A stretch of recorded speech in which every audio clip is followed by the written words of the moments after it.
Hey there. Subscribe to my channel and also press this bell icon so you can get latest video notifications. And this is absolutely free.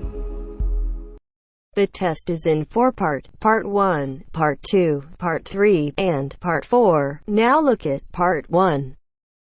Part 1. IELTS practice. Questions 1 to 5. You will hear a telephone conversation about a job vacancy. You should answer the questions as you listen because you will not hear the recording a second time. Listen carefully and answer questions 1 to 5.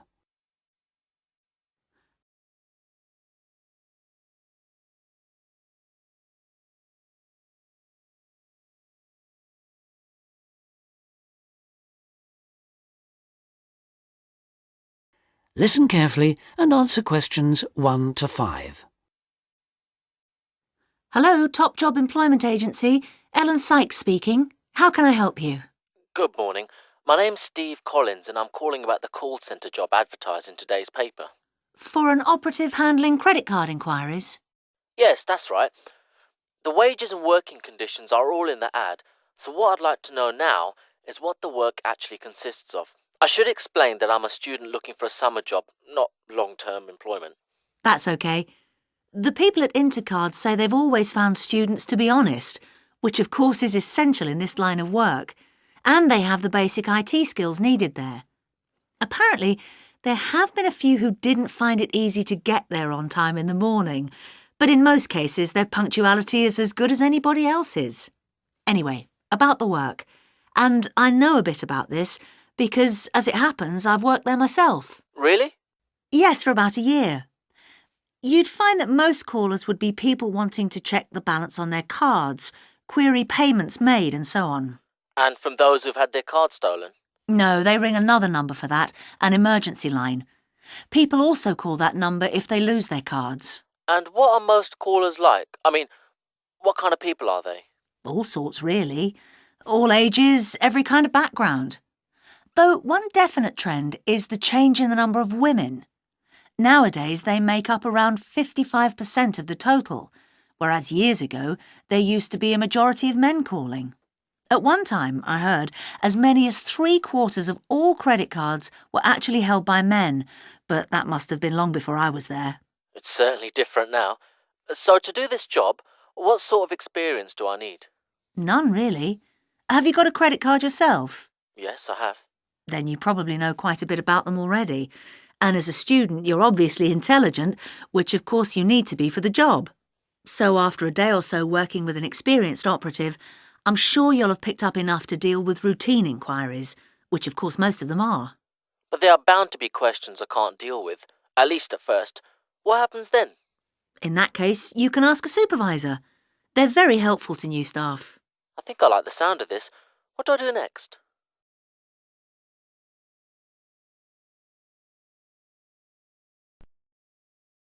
Before you hear the rest of the conversation, you have some time to look at questions 6 to 10.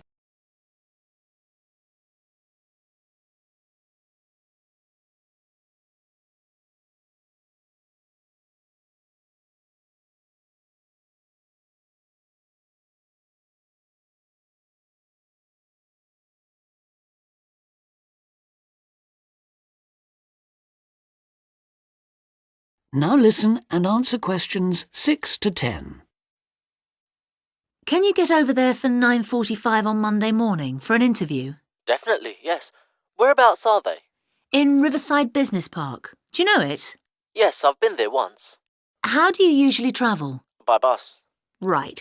So you take either the 136 or 137 to the bus station, and when you come out of there, you turn right. Along Orchard Road, that is. The road from the railway station? Yes, that's right. You go past the petrol station next to the car dealers, then carry on down the road. Do I take the first left at the main car park? Well, you could do that, and walk up Newfield Avenue alongside the shopping centre, but it's a long way round. I'd suggest continuing along Orchard Road with the water company and then the insurance offices on your right. They used to be local government offices, by the way. Yes, I remember those.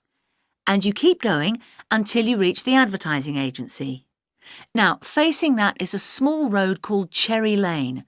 There's a newspaper office on the corner, and opposite that is a big hotel, so you can't miss it. And how far down that road is it? Well, they aren't actually in Cherry Lane. You walk as far as the next junction and turn right into Almond Drive at the mail centre. Intercard is in the third building on the right, between the airline offices and the shipping company. Fine. I'll be there on Monday. Thanks very much. Bye. Good luck. Bye. That is the end of part 1. You now have half a minute to check your answers.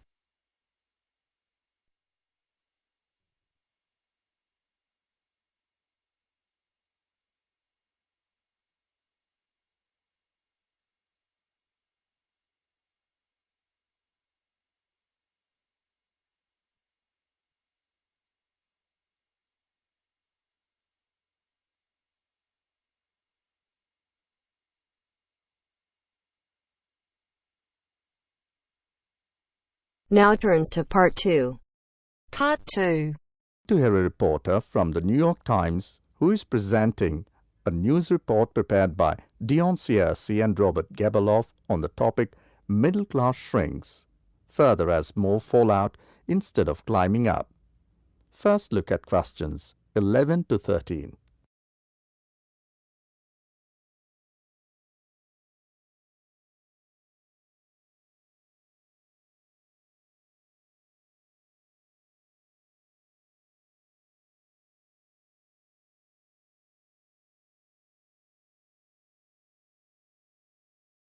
Now listen to the recording and answer questions 11 to 13. The middle class that President Obama identified in his State of the Union speech last week as the foundation of the American economy has been shrinking for almost half a century.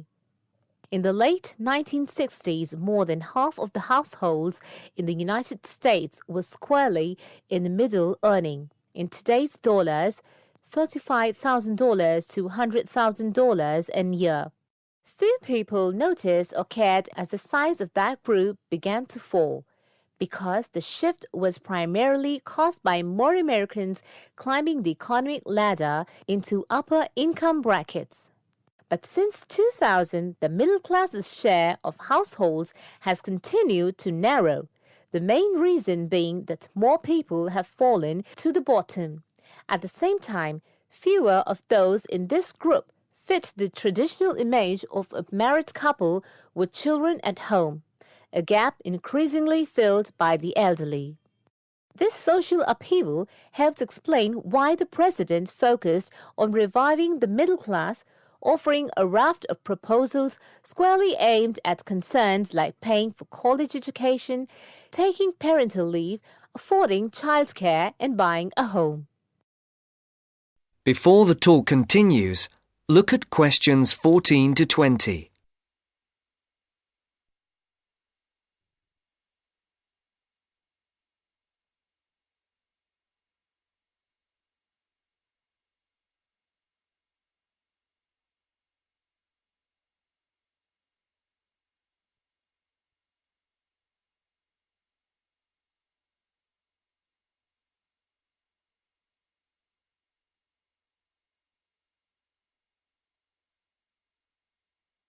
As you listen to the second part of the talk, answer the questions. Mr. Obama told Congress and the public. Still, regardless of their income, most Americans are identified as middle class. The term itself is so amorphous that politicians often cite the group in introducing proposals to engender wide appeal. The definition here starts at $35,000, which is about 50% higher than the official poverty level for a family of 4 and ends at the 6-figure mark. Although many Americans in households making more than $100,000 consider themselves middle class, particularly those living in expensive regions like the Northeast and Pacific Coast, they have substantially more money than most people. However, the lines are drawn. It is clear that millions are struggling to hang on to accoutrement that most experts consider essential to a middle-class life.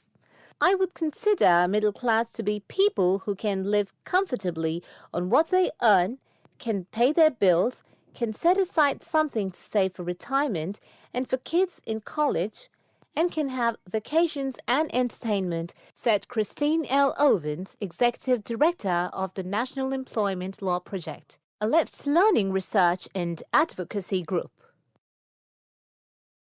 That is the end of part 2. You now have half a minute to check your answers.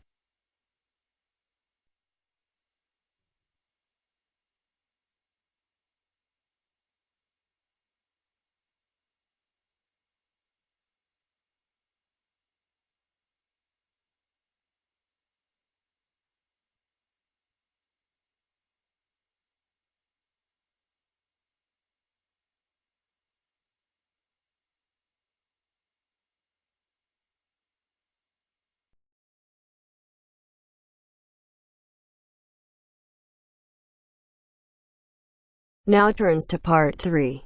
Part 3. You will hear a discussion among 3 students who are organising an international film festival at their college.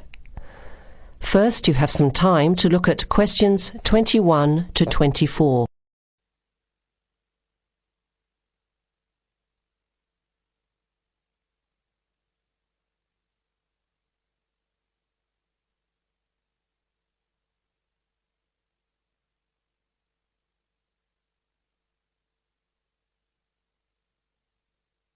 Now listen carefully to the first part of the discussion and answer questions 21 to 24.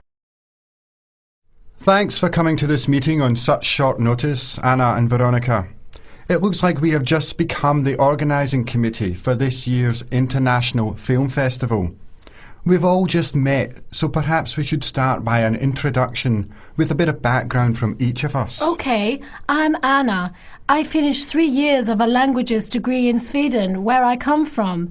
This year I decided to study overseas to get to know a different part of the world. I'm also a big fan of European cinema, especially French and Italian. Those are the languages I majored in, along with English. To me, film is a great way to learn about the rest of the world. I was in the film club at my university, so when I saw the notice asking for volunteers, I thought it would be a good way to meet people and get involved in something I really enjoy. Thanks, Anna. My name is Veronica and I come from Italy. I'm doing graduate studies in English literature. I went to some of the films in the festival last year and enjoyed them. I especially liked the video interviews. That was when I decided to get involved. I used to do film reviews for our student newspaper back home. Hi, I'm Chris from Scotland and I'm in 4th year journalism. Cinema is my hobby. Last year I joined the organising committee just like you have now, and somehow this year I've ended up in charge. I'm actually able to use my coordinating work on the festival towards a credit for one of my courses. I have to write up a report on the festival with recommendations, so that's an extra motivation for me. So I hope this is going to be a good experience for us all. OK, where would you like to start? How about a general overview of the festival? I don't really know much about it. Well, the film festival was started by International Student Society 5 years ago and has grown every year. It is held over 4 nights during study break, Wednesday to Saturday. Normally we show 3 films a night. Last year we tried to choose films from different parts of the world that fit together in some way, maybe a similar theme. Or we could feature a type of film like action films or science fiction. Now you have some time to look at questions 25 to 30.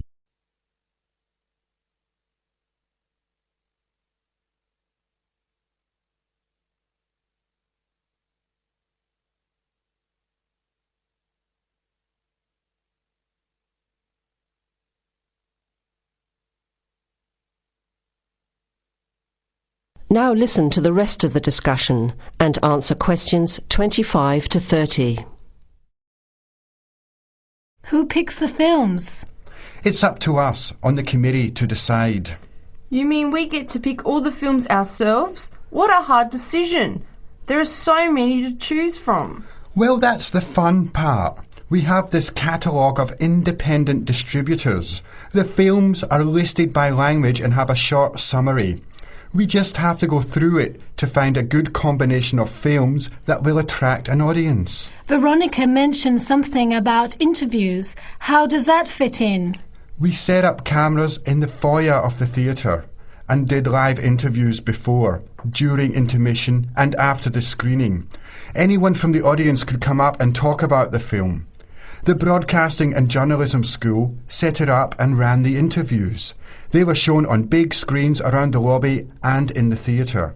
It went over really well.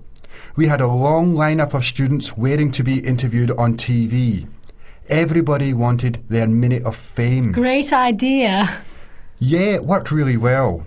We should certainly do something similar again. Maybe even develop the idea further, like a website with audience reviews and discussion, so we can get as much participation and involvement as possible. Hey, that's a good idea. Can I ask a question? None of the films are in English, right? Are they dubbed or subtitled? Well, we do occasionally choose a film in English, but only from unusual places where the dialect is so strong they sometimes need subtitles, like the Caribbean or even Scotland. The majority of films in the festival are foreign language, dubbed in English. We've learned from experience that students don't like reading subtitles. Maybe they read too much already. Whatever the reason, the subtitled films get smaller audiences, so we avoid them as much as possible. So how large an audience can we expect, and how much does it cost to get in? It costs $5 per film or a $20 pass for the whole event. All 12 films for the real movie fan. We would have broken even last year, except for a bad storm on the Friday night. We almost had to cancel the whole thing. But overall, we had a good turnout, more than 2,000 people in 4 days. Oh, that's what I was wondering about, the financial part. Where does the funding come from? What kind of budget do we have? The festival is subsidised by the Student Council. We generate money through advertising and through admission charges. We'll go over the budget in details a little later, but we've got lots of work to do in the meantime. I guess we have to start pretty soon. Well, I think by the 1st of March at the latest. We need to select all the films. Then we have to find some advertisers to sponsor the event. That shouldn't be too hard. We'll just start with last year's list. Our deadline for that should be the middle of March. By the end of March, we need to design the programme. Then we can get posters made up and distributed in April. Like you said, we need some clever promotion, something to generate interest and get people talking. We have 4 months to get ready. It should be enough time. OK, where do we start? Let's start by talking about films, since that is the best part, and see what we come up with. What was the best film you saw last year? That is the end of part 3. You now have half a minute to check your answers.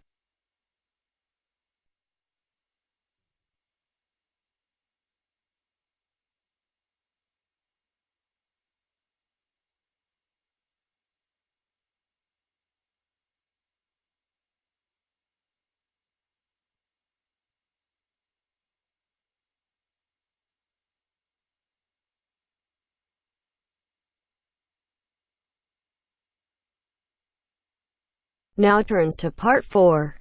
Part 4. You are going to hear a short talk about the banks in Britain.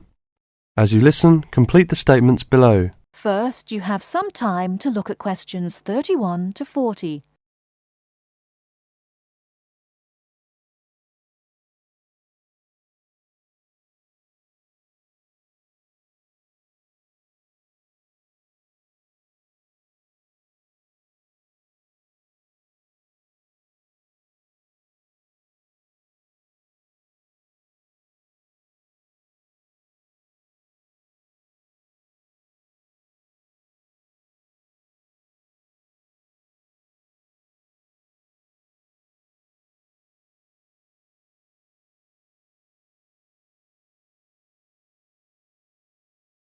Now listen carefully and answer questions 31 to 40.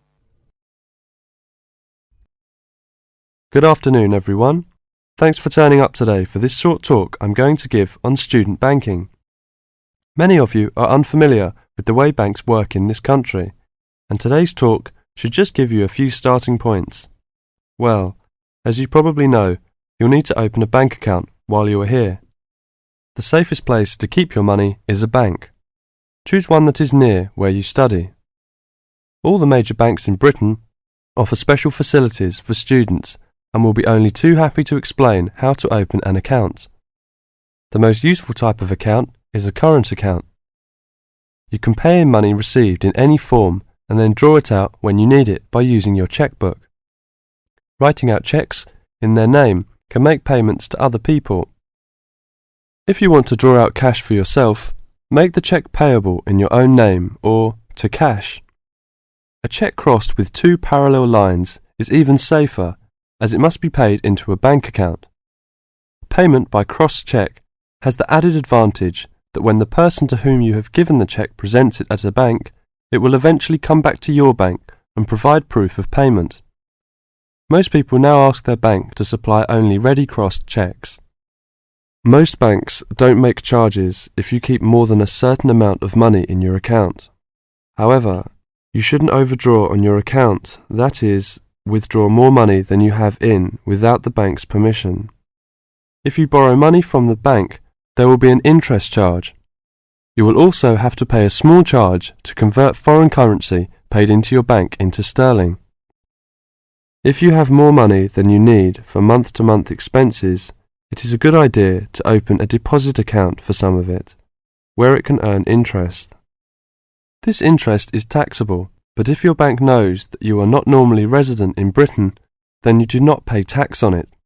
You can't pay by cheque on a deposit account, and to withdraw money you should give the bank 7 days' notice, or you'll lose 7 days' interest. When you have established yourself as a satisfactory customer with the bank, they can issue you a cheque card.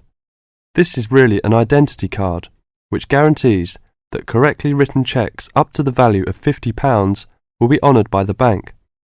A cheque card can be very useful, as many shops and enterprises, particularly in London and the cities, will not accept a cheque unless a cheque guarantee card backs it.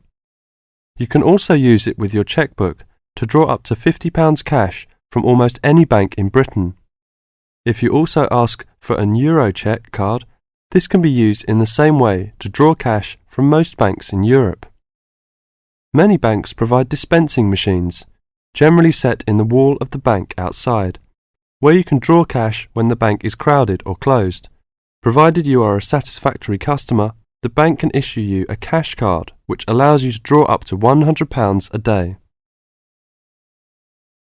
That is the end of part 4. You now have half a minute to check your answers.